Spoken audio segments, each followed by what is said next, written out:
Yeah, it is connecting to YouTube. Just give me a minute and then we will be.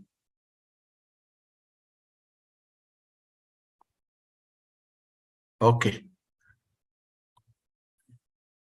Okay, we will start. I think there was a problem with my, usually I use the microphone along with the camera. That seems to, anyway, okay.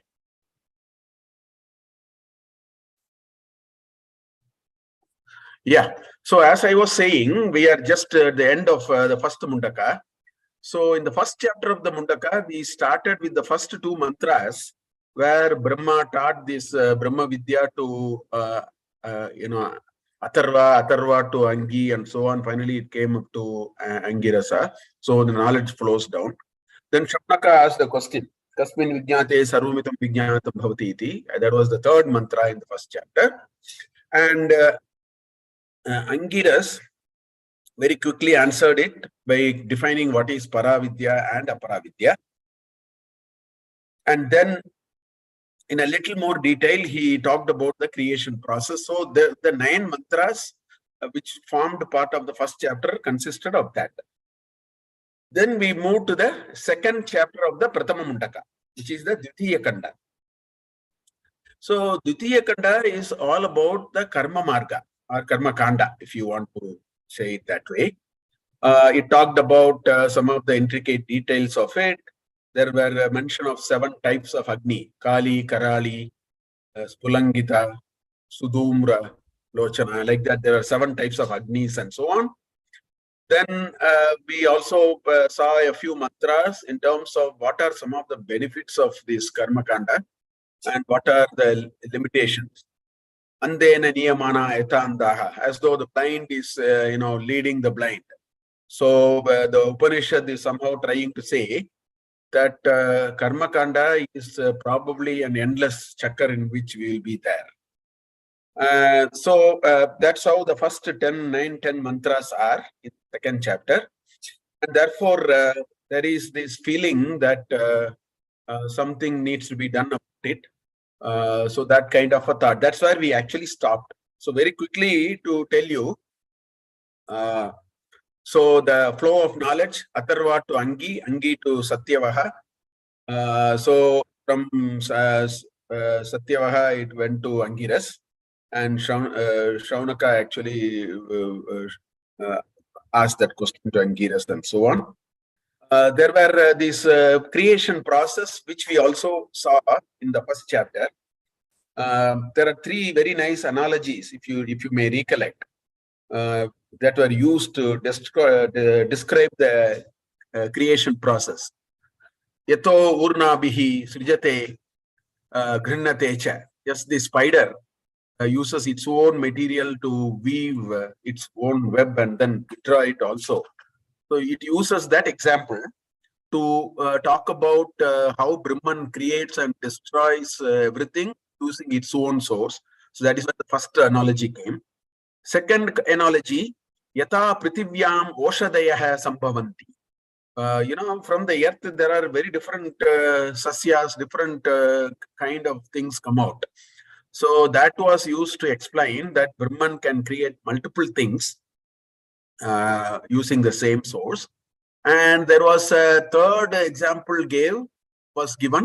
analogy was given, Yata Sataha Purushat Kesha Lomani. So the idea here is Purusha is Sat, but the Kesha and the Loma, the hairs are all, they are in a way not Sat, they are Asat, because if you cut it, nothing happens. The nail and the hair and all that. So what it was trying to suggest is the Brahman can also create seemingly opposing things. So all these are described in the first chapter, if you may recollect. Then we moved on to, of course, there was this 8-step creation process also was the last 2 mantras of first chapter, where it all starts with tapasa brahma vijijnasasva tapo brahmeti. That's what it says in Taittiriyopanishad, the same thing. Then out of tapas, the conceptualization of the universe happens. Then first thing that was created was Annam Brahmeti Vyajanat Annadyeva Kalvimani Bhutani Jayante. So you have to create this notion of Annam. Then comes Prana, which is the Hiranyagarbha actually. Prana, Deva, Kalvimani, all these are the equivalent that you see in Taittiriya Upanishad. Pranam Brahmeti Vyajanat Prana, Deva, Kalvimani Bhutani Jayante. Then Manas. We have what is called the Virat and all those Hiranyagarbha, all those are created. Those are the first 4 steps. Once the 4 cosmic elements are created, then you create the next 4 elements, which actually creates the enabling mechanism for the creation to happen. Satyam. Satyam cha nritam cha satyam abhavat. So cosmic order. What is Satyam? Satyam, Nritam, all these are the broad principles of cosmic laws which are required for these whole solar systems and the planetary systems and the universe and the galaxy, all of them to start be in place and play according to rules. So that is the next step of the creation. Then out of all these, the loka, the sapta lokaha, all those were created, and then the human beings were created in the lokas. Then karma. So different enabling mechanisms are available. Therefore, people, the Jiva Rashi is created. They engage in all kinds of activities. And out of karma, you get the effects, which will never leave you. That's why it's called Amritam. The effects of karma is always with you. So that is called Amritam. So all these were part of chapter 1. If you may recall, we saw all that in those 9 mantras. Then the second chapter, where we have covered all 11 mantras, there are only 13 mantras. In the 11 mantras, in a sense, what we saw so far is all about the karma kanda, because it talked about elaborate rules for doing karma. For example, do you put the ahuti with fire or without fire? There is a mantra 2 and 3 which talks about it. Then 7 types of fires are explained. Then it says if you don't put it at the middle part of it, and if you don't do the karma properly, for 7 generations you will be destroyed. Those kinds of these are indicative of certain things about karma kanda, which are elaborate rules, tight specifications for several aspects of this karma, very strict conditions that needs to be followed. There is an appropriate time to do all that, proper method of offering. All these were described in the first 7-8 mantras. You find all these. Then we saw a couple of mantras where it talked about that this method of trying to evolve is very unstable. It talked about the yajna as 18 components. Ashtavara Adrida, Plava. It's like a boat with 18, an unstable boat with 18 components and all that, which describe this yajna. Of course, it also said what kind of benefits we will get. If we do it properly, then the ahuti is carried, and then it talked about Uttarayana and Dakshinayana, how the benefits will reach us. But then the Upanishad also said that all these are, lokam hinataram va vishanti. It says we will get all these benefits, but they all will just destroy one day. So the benefits are finite. That is how we actually entered the last class with this idea that we do karma. Then depending upon the nature of karma, as you see here in the flow chart, either we go through a Uttarayana, which takes us up to Brahmaloka, sun and the moon, lightning and Hiranyagarbha, or it goes through the Dakshinayana, where it goes to Pitraloka and then the Antariksha, goes to moon, Devaloka, interspace, then air, it comes back, smoke. Through that, it comes into the cloud and rain, then sasyas, it becomes food and then gets into somebody's semen, and finally, the birth happens. And so we go through this Janma. So essentially, even if you go up to Hiranyagarbha, what it says is moksha is not, liberation is not possible. can get a greater benefit, but liberation is not possible. So this is where we ended last class, and then we started talking about so what do we do now? If this is what Karma Kanda is all about, so the question is then where is the way to go? That is where the Upanishad has led us. So in the second chapter, it has described the Karma Kanda. It has described how tight the specs are, how careful and diligent we have to engage in karma. Otherwise, for 7 generations we'll be destroyed and so on. Then it went on to say that all those will give benefit, but benefit is likely to be temporary in nature. Therefore, one can go through Uttarayana, Dakshinayana, but it doesn't lead to ultimate liberation. So the Upanishad has brought us to a situation where he says, well, you do karma, but and if you do it properly, you will get the benefits. But please understand, it has its finite limitations. So that is where we are. So that brings us more or less to the end of the second chapter of the first Mundaka. So therefore now we'll see the next mantra. Mantra 12 in Dvitiya Kanda. Parikshya lokan karmachitan brahmanah nirvedamayan nastya kritaha kritena tat vijnanartam sa gurumeva bigachet samitpanihi shrotriyam brahmanishtam. So this is the next mantra.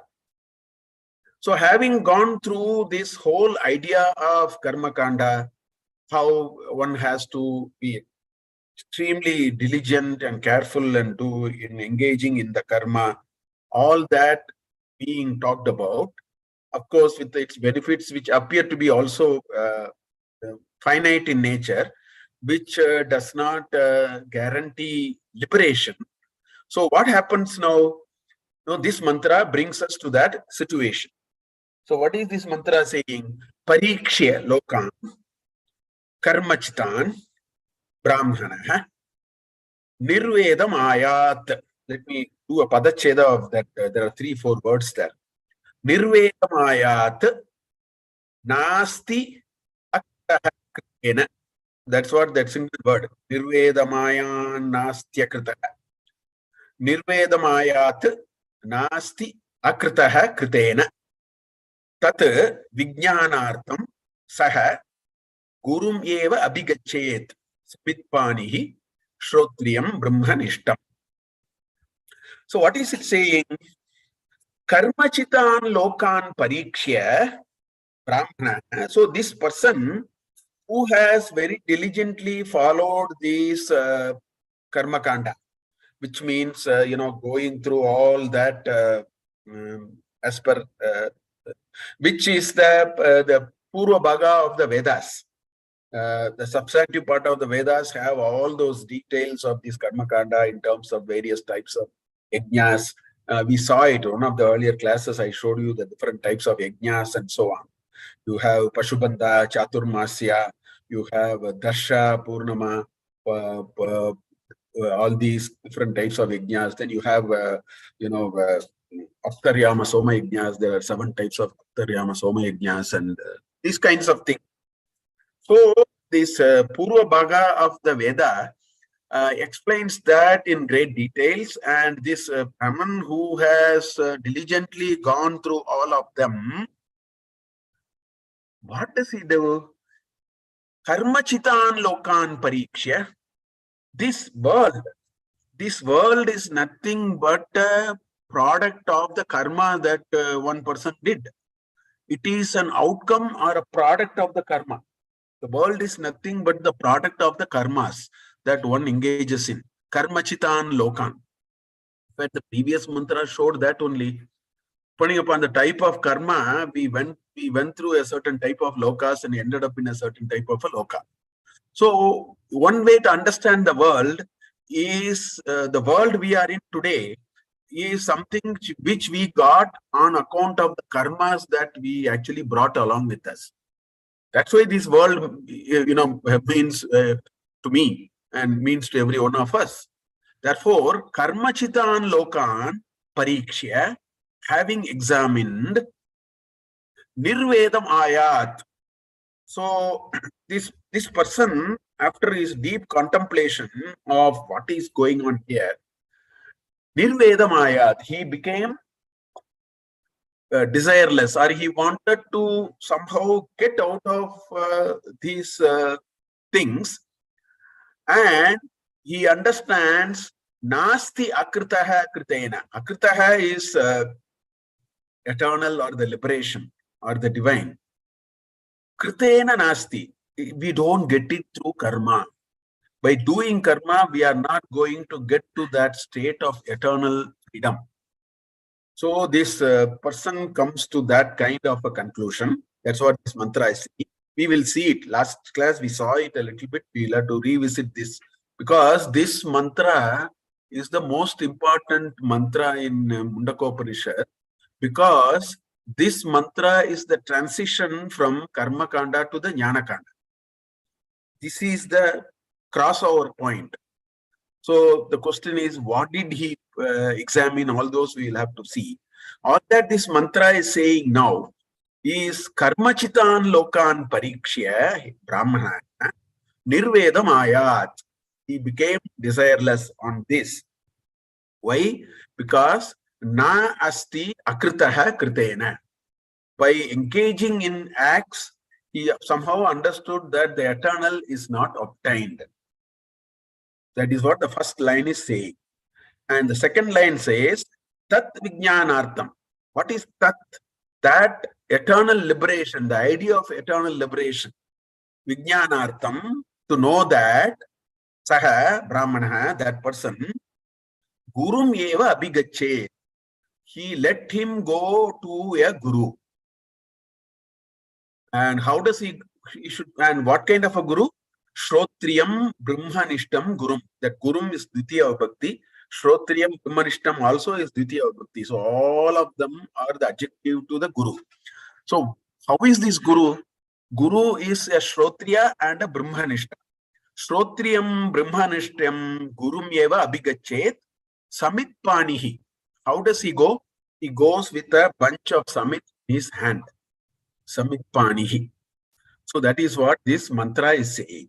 So the critical part in this mantra is, after engaging in this karma kanda in all its diligence, why did this person come to a conclusion that this is no good? That is the question that begs our attention now. Having gone through all those karma, why did he come to a conclusion that this is not what it is? So that is where the Upanishad is trying to focus our attention on. So let us understand what is this Parikshya Lokan Karmachitan. I think that part needs to be understood properly. Last class we saw it, but for the sake of continuity, I think I should bring it back. So Parikshya Lokan. So what is this world? This is the first question. Lokan is the plural, no? Worlds. It may be Bhuloka, Bhuvarloka, Suvarloka, Maharloka, Janaloka, Tapaloka, Satyaloka, whatever. What are these worlds? And Karmachitan Lokan, all these worlds we get out of engaging in karma. So Adi Shankara Bhagavad-pada's Bhashya has a lot of detail. So we look at all those details. What are these worlds? How do you actually understand this world? The first thing is Dakshinottara Marga Lakshanaha Palabhutaha. Let me just, this will be too distracting. Just give me a minute. I will just animate it so that we get one at a time. Otherwise, this can be very...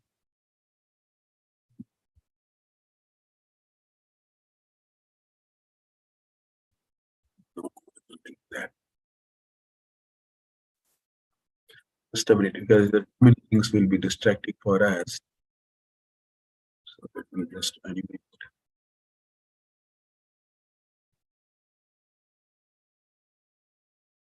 No, it's not all at a time. It is coming. So anyway, okay. So how are these? What are these worlds? Dakshina Uttara Marga Lakshanaha Phalabhutaha. These worlds are nothing but the benefit or the effect of the karmas that we did. That's what the previous mantras anyway said. What are these worlds? The worlds are nothing but the benefit of how well or how we did the various karmas that we engaged in. That's why the Dakshinayana and Uttarayana, Dakshina Marga and Uttara Marga. So the world is always Dakshina Marga or Uttara Marga. What it means is we spend a lifetime here. We engage in so many activities here. We engage in so many activities here. We are in this world and we spend one Janma. At the end of it, the sum and substance of all that we do will take us through either the Sadhan path or the Northern path. That is what just now I showed you the sort of a flow chart as to how it takes us and so on. So this is the first characteristic of this world. They are Dakshinottara Marga Lakshanaha and Phalabhutaha. They are nothing but the phala or the benefit for whatever we did.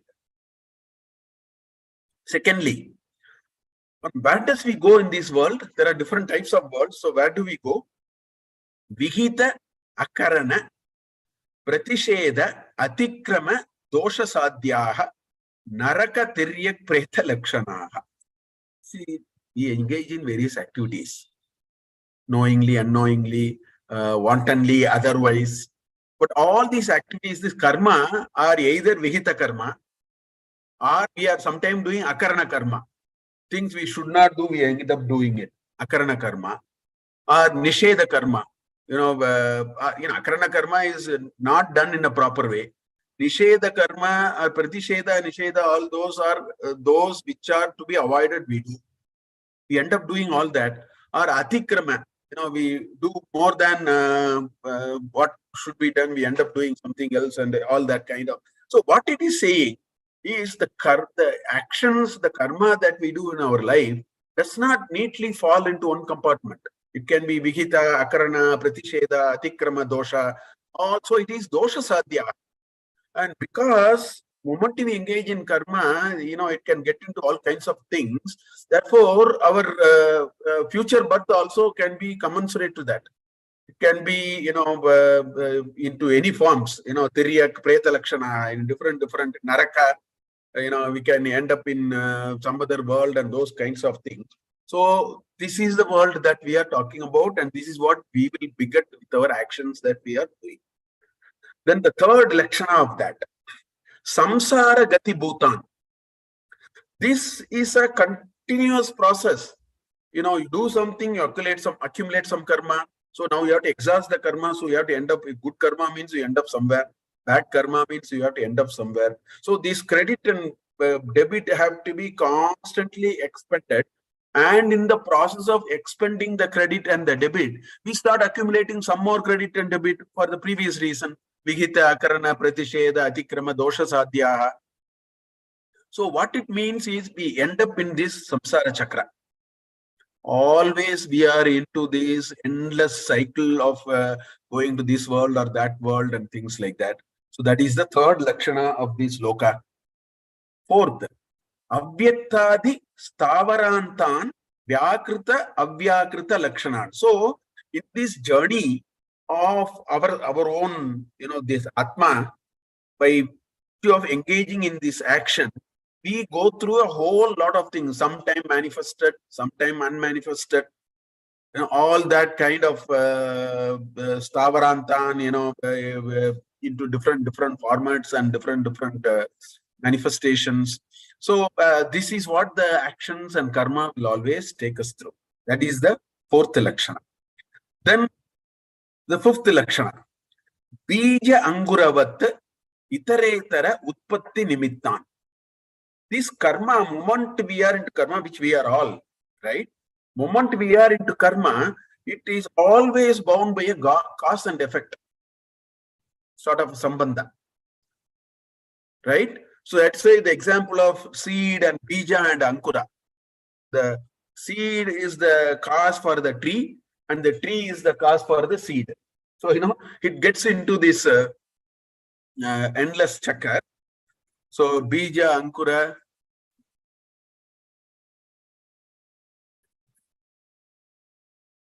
So, it is the cause and effect kind of situation. Is the internet on? It is there, I think. So, it is into this cause and effect kind of chakra that we are in. So that is the next lakshana that is something which will characterize our world. Then aneka anartha shata sahasra sankulan.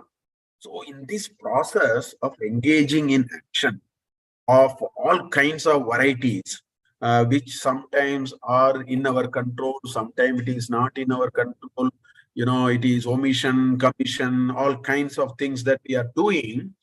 So with the result, what happens? This is a very long, and as I told you, it's a samsara chakra in which go on and on and on. So what happens is there is a anartha.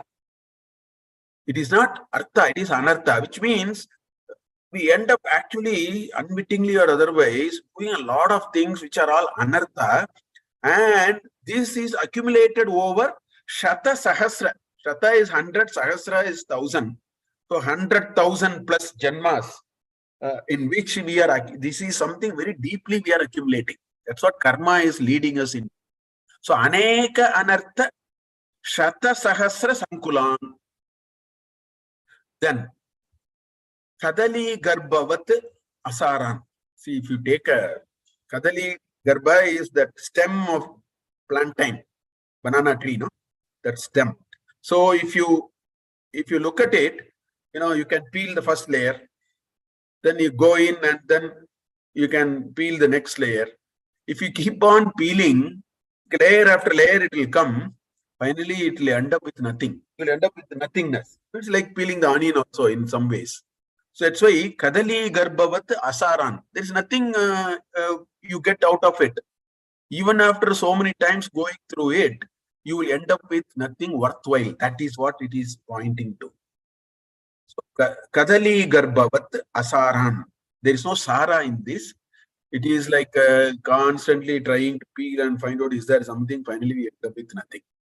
So therefore, even after thousands of cycles of this, there is nothing worthwhile that we will get. Therefore, this whole idea, this particular Brahmana, after thinking, has come to an understanding that it is asara. The samsara is asara.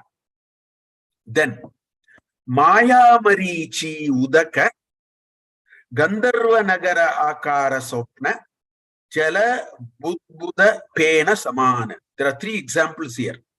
Maya Marichi Udaka. See, what happens is, Maya Marichi is the mirage, during the summer time, even on a tar road or on a desert. You see at a distance as though there is water. That is the Maya Marichi Udaka. And it's mirage. It is a very imaginary thing, right? Once you go near it, it is not there.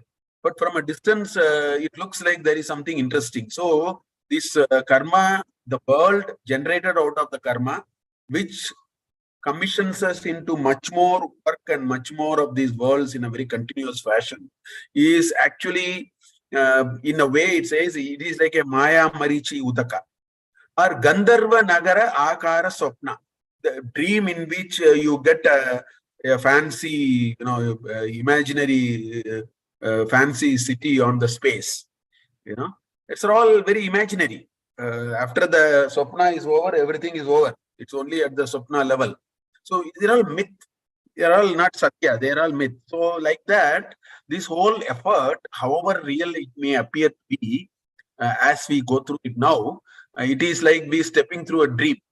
After we step out of the dream, it makes no sense. Like that, after we get the jnana, all these may not make sense.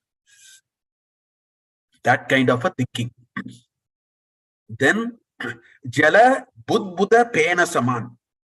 The bubble, like a soap bubble in the water. It bursts in no time.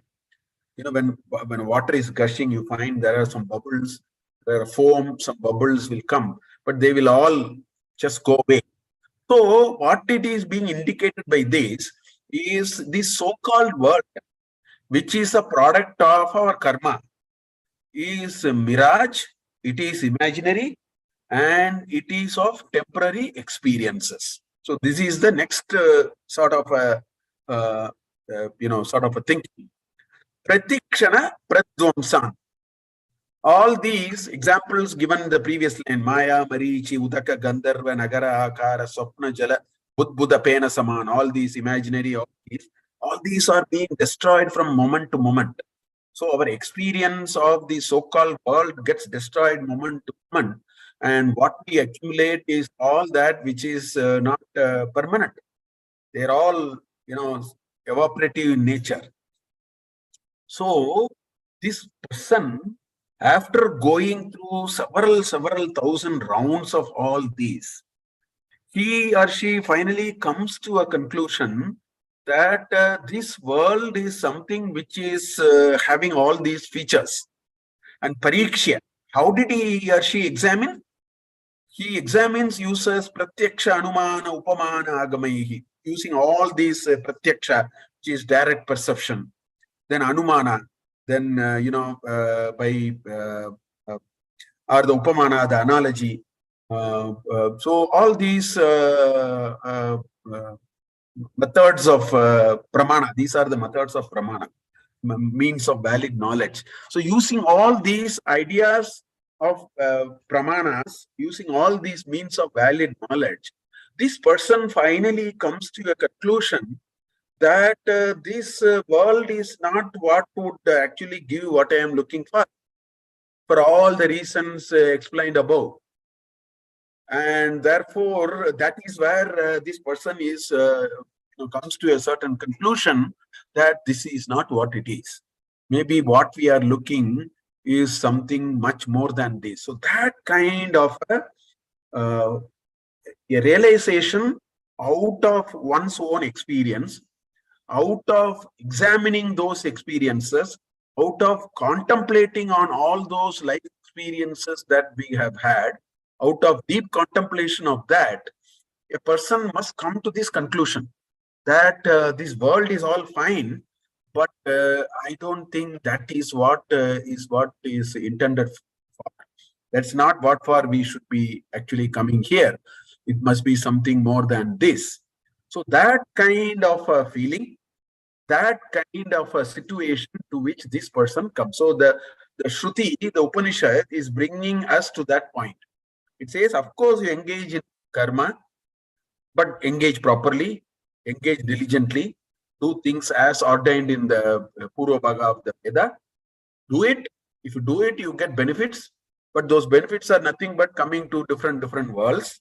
And those worlds have all these lakshanas that you examine. You come to a conclusion. And having come to that conclusion, therefore, then you may want to ask, what do I do about it? So that is where the Upanishad is taking us in terms of Parikshya Lokan, Karmachitan Lokan Brahmana. That is what this mantra is actually pointing us to. Now, if you look at, why did he get desireless into this whole thing, Nirvedamayat? And how did he come to a conclusion that by this engaging in this kind of karma, you will not get the liberation? So there are these 4 or 5 very axiomatic ideas which we need to be very deeply aware of. First thing, if you take this universe, there is nothing that is non-product. In fact, all that you see, that part of it is a product. It is something which is which we may call it as a product. In other words, iha samsare nasti kaschitapi akritaha padarthaha sarve kritaha pratarthaha eva. Which means you engage in action that through something. So anything which goes through it has to be finite. Anything which is of the product nature has an adi and an anta. Whereas there is this inherent feeling that we may be Anadi and Ananta. Therefore, this does not fit into it. Because this universe is, there is nothing which is non-product. It is all, in a way, a materialistic manifestation, which must have a beginning and an end. And the second important principle is all the words are effects of karma. That's why karma chitan lokan it says, because why am I here? Why are, people with a certain background, a certain status, certain position in Bangalore, in Bannerghatta Road, in IIM Bangalore, why am I here? It's all a product of my karma. So the world that every one of us experience and the world that we will experience in the future, that we experience in the past, that we are going to experience any number of times is nothing but the effect of the bundle of karma that we engage in at every occasion we have. So, sarva eva hi lokaha karma chitaha. So, when something comes out of karma, it has to be finite. Because the karma is finite, so the product of karma also will be finite. So therefore, all these worlds are also very temporary. That's why we all have a, there is this janma to, jara and then mrityu, because it has to be finite. They are all governed by the effects of karma. This is the second point. That's the third point which is coming. Being products of action, they are impermanent. Anything that comes out of an action has to be impermanent. It cannot be permanent because action itself is a very impermanent thing. So karma kritatvacha anityaha. So they are not nitya. So what we are talking about is something which is temporary. In the previous slide, I showed you as the bubble of like a soap bubble in water. Budbuda pena, jala budbuda pena example. So it has to be very impermanent. That is the third principle. And whatever we do in the name of action, it actually results in one of these four. Either out of action we produce something, or out of action we acquire something, or we may do a samskara, or we may do a vikara. We may purify, make it something better, or you modify something. This is all are possible with actions. All these are, not permanent. So we are engaging in a set of things which are not permanent, which are all very transitory things. That's the last point. All actions are productive of mere transitory things. Sarvam tu karma anityasyeva sadhanam. So this person, finally, I think we all must understand, while we may, maybe thinking and for good reasons, that we are doing this, we are sorting out this issue, we are doing like this, we are taking care of this. All those are on an empirical plane, they are all fine. But axiomatically speaking, moment we engage into a materialistic sort of a thing and engage in an action, since the actions are all very finite, the effects are also likely to be finite, and the product that we get out of that will also be finite. And therefore, this is where we are, a much higher plane. While we may be engaging in such actions, if we understand it very deeply, then the way we engage with it doesn't mean we will disengage ourselves from this. The way we engage with this action will qualitatively change. We will do it for the sake of being part of the society. So a lot of karma will become naishkamya karma. We will understand this karma has to be done because it is part of something and we are part of a certain situation that we may have to do. If we understand these principles, because the actions are all leading to impermanent things, it creates a world for us which is also impermanent. Therefore, our journey into that is also impermanent. So action creates another set of cause and effect that puts another world into us. So this is an endless product. This is an endless journey. So that is the reason this person becomes nirvedam ayat.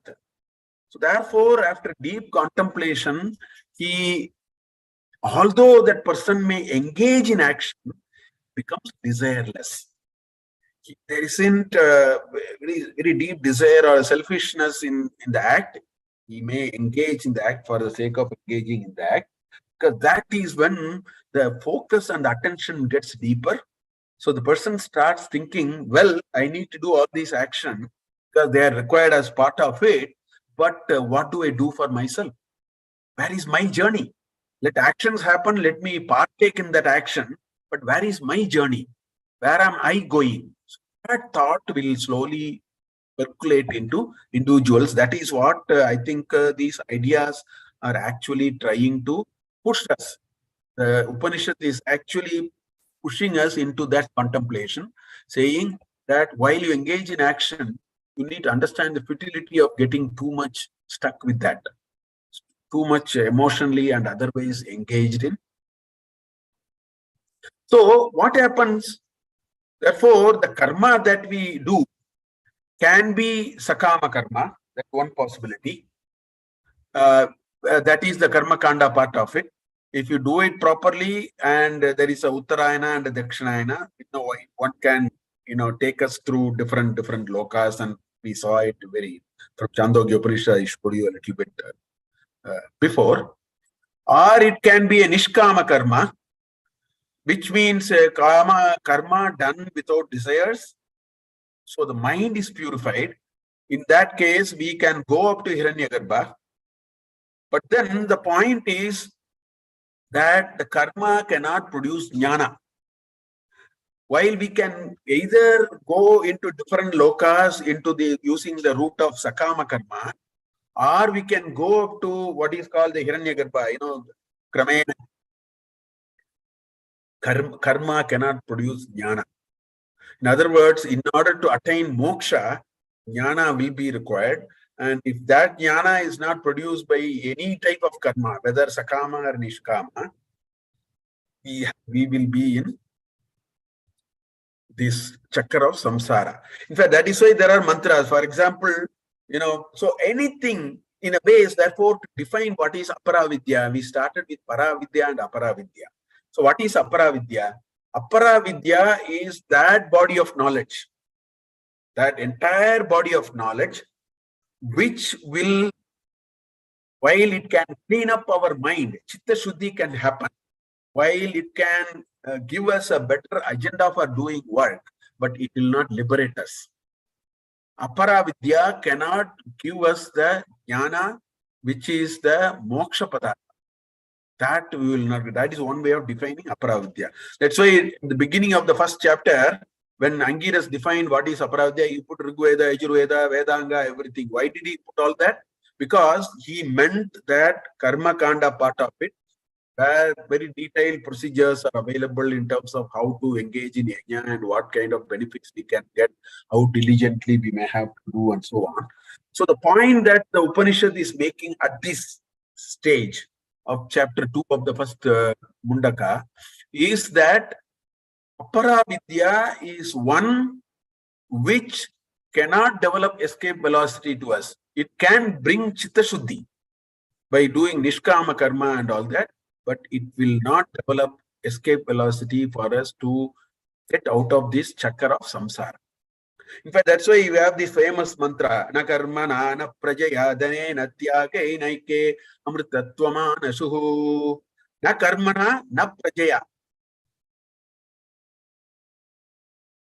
Tyagena ekena amritatvam ashuhu. That's what it says. It says not by karma, not by praja.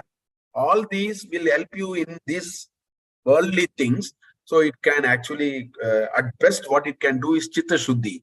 That's why Shankaracharya also in Veka Chudamani, there is a shloka, he says, karma ha chitta shuddhyarte, na vastu upalabhyate. That's what he says. Karma can help you for chitta shuddhi. From a sakama karma, if we can gravitate to nishkama karma, we have covered a lot of ground because the mind gets purified. Chitta shuddhi is a great enabler for getting moksha. This is step one, you can say. Necessary condition, not a sufficient condition, but a necessary condition. That's why Shankaracharya says in Viveka Chudamani, karma hai chitta shuddhyarte, na vastu upalabhyate, vastu siddhi vicharena, na kinchit karma kotipihi. So this karma, in Shankaracharya's Advaita Siddhanta, there is something called jnana karma samuchaya. I mean, this is one technical issue which is argued in great detail. Jnana and karma cannot, they are mutually in conflict. That is Shankaracharya's basic argument. Jnana and karma cannot be in the same, because one is eternal, one is finite, one is already existing with you, and those kinds of a lot of detailed things. So where there is karma, jnana is difficult.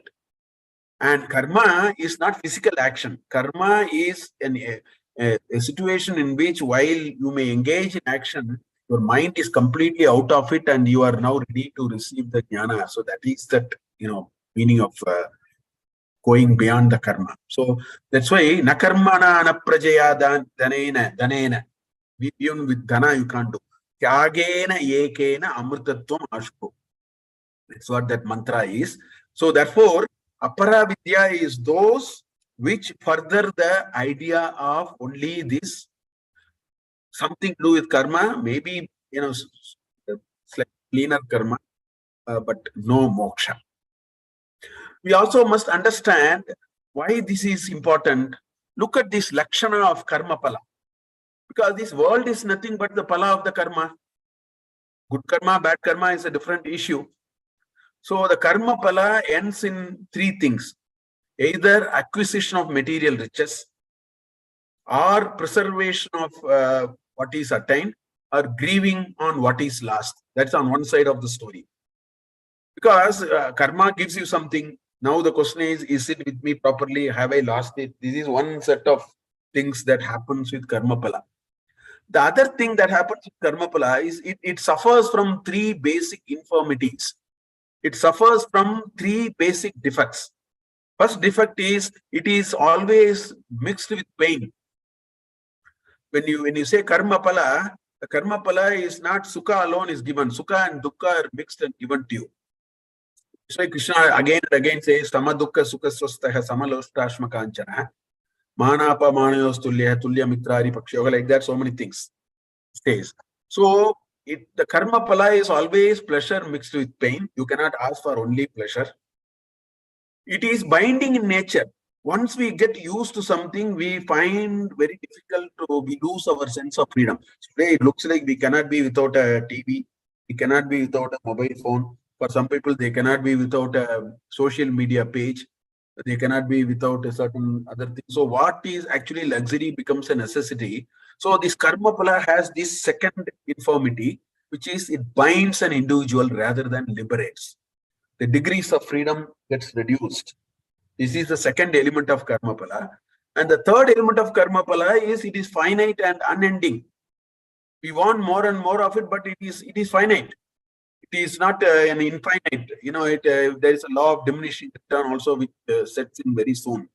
So therefore, this whole idea of just rotating around the karma and trying to make use of the karma pala as a basis for living is going to be futile. So that is what this mantra is bringing to us. Maybe we need our own deep contemplation, our own life experiences. We need to go through it and then think through many of the things that happen in our life, and we should reach this shloka. We should be able to come to a conclusion that parikshya lokan karmachitan, we should say nirvedamayat. Oh, this is not a winning game. This is not a game for which we need to spend a lot of our effort. That kind of a feeling that we have to come. If we come to that feeling, then that vijnanartham gurumeva abhigachet. So we have to approach a teacher. Why gurumeva abhigachet? It says, if somebody may read all the shastra, shastrajna happy, swatantriyena brahmajnana anveshanam na kuryat. It has been clearly laid out. By merely reading, we are not going to get the jnana. Gurumeva abhigachet. That is our sampradaya, and that is a long tradition of people who have understood it the right way. I think there's no point in sitting and reading all by ourselves. I think that Brahma Jnana happens only when we approach a guru, not by our own reading. That's very clearly established by so many sons and rishis and sages for time immemorial. That's why he says, Tat Vijnanartham Gurumeva Abhigachet. And the Shruti gives two Lakshana for Guru. One is a Shrotriya. Shrotriya means one who is a Adhyayana Sampanna. And Kasmin Vishaye Shruti Artha, Shastriya Vastu Upadesha Samarthya. Does that person has the Samarthya to show us that Vastu on which we need to contemplate? He is a Shrotriya. Our second Lakshana is Brahmanista, which means Hitva Sarvakarmani. Worldly action is not going to affect. He may engage in action for the sake of it. Kevale Advaye Brahmani Nishta. All the time his mind or her mind is deeply fixed on the Brahman. Such a person is Brahmanishta. So we should go to such a person who is a Shrotriya and the Brahmanishta. And Samitpanihi. Now this holding a Samit and going is a certain Sampradaya, and it is a certain indication of seriousness. See, today, if you want to go and meet somebody who is very respected, we carry a basket of sweets or a basket of fruits or something.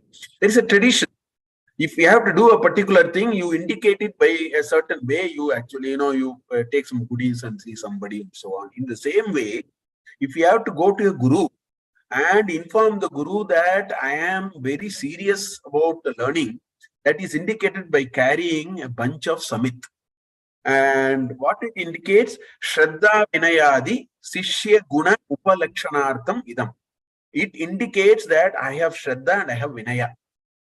That is the tradition at that time. That's why Samita Panihi, if you have to go and learn to a guru, they take a bunch of, the boy takes a bunch of samit and goes. There are other, explanations are also given. So now this Shruti has come to a stage where it says, well, Karmakanda is all fine, but looks like in a deep contemplation out of experience and our own pariksha, examination, we will start to think there is something more, and therefore better we approach a teacher. So the last mantra in this Mundaka says, Tasmai Sa Vidwan Upasannaya Samyak Prashanta Chittaya Shamanvitaya Yenaksharam Purusham Veda Satyam Provacha Tam Sattvato Brahma Vidyam. Tasmai, to that person, Saha Vidwan, that guru, Upasannaya and Samyak Prashanta Chittaya Shamanvitaya. All these are Chaturthi Vibhakti. Tasmai is also Chaturthi Vibhakti. So it talks about the person who has come to learn. And how has he come? Upasannaya. He has come up to the Guru. He has approached the Guru. Samyak Prashanta Chittaya. His chitta is all Prashanta. It is not, very agitating mind. Shamanvitaya, Shamadamadi, all those, he has subdued senses. All those are very well. He has thought about it, he has come to that conclusion. So Prashanta Chittaya Shamanvitaya Samyak Prashanta Chittaya Samanvitaya Tasmai Upasannaya Tasmai Saha Vidwan, that guru, right? Provacha. And what is he going to talk about? Yena Aksharam Purusham Veda. That undestroyable, that ultimate thing can be known. Yena Aksharam Purusham Veda Satyam Provacha Tattvavato Brahma Vidyam. So let this guru, when this person has deeply contemplated and understood that this karma is a very finite path in our journey, and has deeply experienced and contemplated the need to know something more deeper than that, with the Prashanta Chitta and Samyak Shamanvitaya, and having approached such a guru, let the guru give him that sort of a upadesha, which will show him Yena Aksharam Purusham Veda, Satyam Aksharam Purusham Veda, that true immortal Purusha is known. Provacha, let him tell him Tattvavataha. So tell him truly, tell him the Tattvartha. So that is how this first chapter ends here. And it ends here with the Adhikari Lakshanam. Basically, what Mundakopanishad has done in the first chapter, it introduced what is Paravidya and Aparavidya in the first chapter. In the second chapter, it quickly showed that Aparavidya is all that which is Karma Janaka, which will in turn put us into a world, and then we will keep going and going and going in this world. Therefore, it makes this individual to come to a conclusion that we need something more than this. And out of that deep contemplation and conviction, he approaches a guru. So from the second chapter onwards, the Mundakopanishad is going to focus on Paravidya. The Aparavidya part is shown, its limitation is shown in the first chapter itself. The next two chapters are going to discuss in a little detail, because after all, this person has come to a guru. Now it is a guru's turn to actually impart Paravidya in different ways, which is what we are going to see in the next two chapters. There are some beautiful mantras which we will see. I think with this, we will bring it to a close today, and we will meet next week. Om Purnamada Purnamidam Purnat Purnamudachyate Purnasya Purnamadaya Purnameva Vasishyate. Om Shanti Shanti Shanti Hari Om. Subharatri. We will meet next week.